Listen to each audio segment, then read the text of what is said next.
আজকের রেসিপি হলো কাতলা সুন্দরী। আমরা তো সব সময় কাতলা মাছকে বিভিন্নভাবে খাই, এভাবে করে একবার দেখি না কেমন খেতে হয়। প্রথমে দুধে কাজু ভিজিয়ে রেখে দিলাম, একটা বোলের ভেতর মাছগুলোকে একে একে সব নিয়ে নিলাম। তাতে একটুখানি লবণ, হলুদ, গুঁড়ো লঙ্কা, গুঁড়ো লঙ্কা, কর্নফ্লাওয়ার 3 চামচ, আর পিওর খেতে হওয়ার জন্য আপনি এখানে 2 চামচ কর্নফ্লাওয়ার, 1 চামচ ময়দা নিলেও হবে। একটুখানি গোলমরিচ, একটা গোটা ডিম ফাটিয়ে দিয়ে দিলাম। দিয়ে মাছগুলো সমেত ভালো করে একবার মাখিয়ে নিলাম।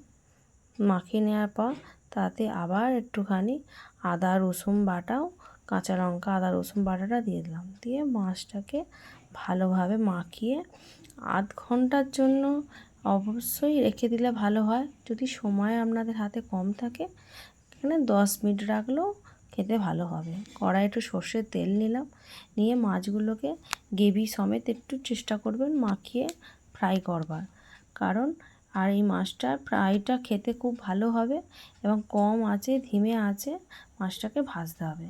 এইভাবে আমরা একে একে সব মাছগুলোকে আমরা ভেজে নেব। হালকা গোল্ডেন হবে কালার, যেহেতু কর্নফ্লাওয়ার দেওয়া আছে অল্পতেই তাড়াতাড়ি কালার এসে যাবে মাছের মধ্যে।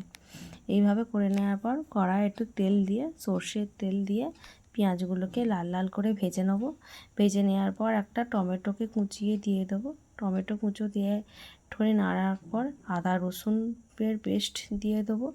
আদা রসুনের পেস্টটা দিয়ে ভালো করে মশলাটা কষিয়ে নেবো। তার উপরে একটুখানি ধনে গুঁড়ো, জিরে গুঁড়ো দেবো। দেওয়ার পর লঙ্কার গুঁড়ো, হলুদ গুঁড়ো, কাশ্মীরি লঙ্কার গুঁড়ো একে একে দিয়ে দেবো। দেওয়ার পর মশলাটা কষিয়ে নেব। বেশ একটুখানি কিছুক্ষণ কষানো হবে।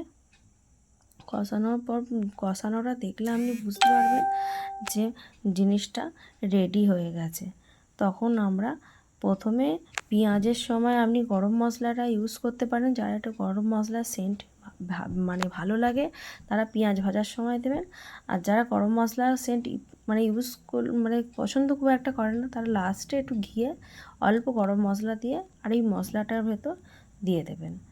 দেওয়ার পর হালকা গরম মশলার সেন্ট আসবে আর লাস্টে দেবেন কাজু আর দুধ, যেটা বেটে রাখা ছিল সেটা দিয়ে দেবেন। দিয়ে মশলাটা কষবেন। কষার পরে যখন তেল ছাড়বে তখন আপনার মাছ থেকে যতটা মাছ সেরকম পরিমাণ মতন জল দেবেন।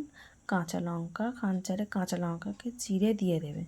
দেওয়ার পর মাছগুলো একে একে ভেজে গ্রেভির মধ্যে, ভাজা মাছগুলো গ্রেভির মধ্যে দিয়ে দেবেন। দিয়ে একটুখানি ফোটানোর পর কালারটা দেখতে পাচ্ছেন কি সুন্দর কালার এসছে। আপনার শুধুই খাওয়া হবে প্লেন ভাতের সঙ্গে। তাই এইভাবে বানাবেন, কেমন হয়েছে জানাবেন, লাইক শেয়ার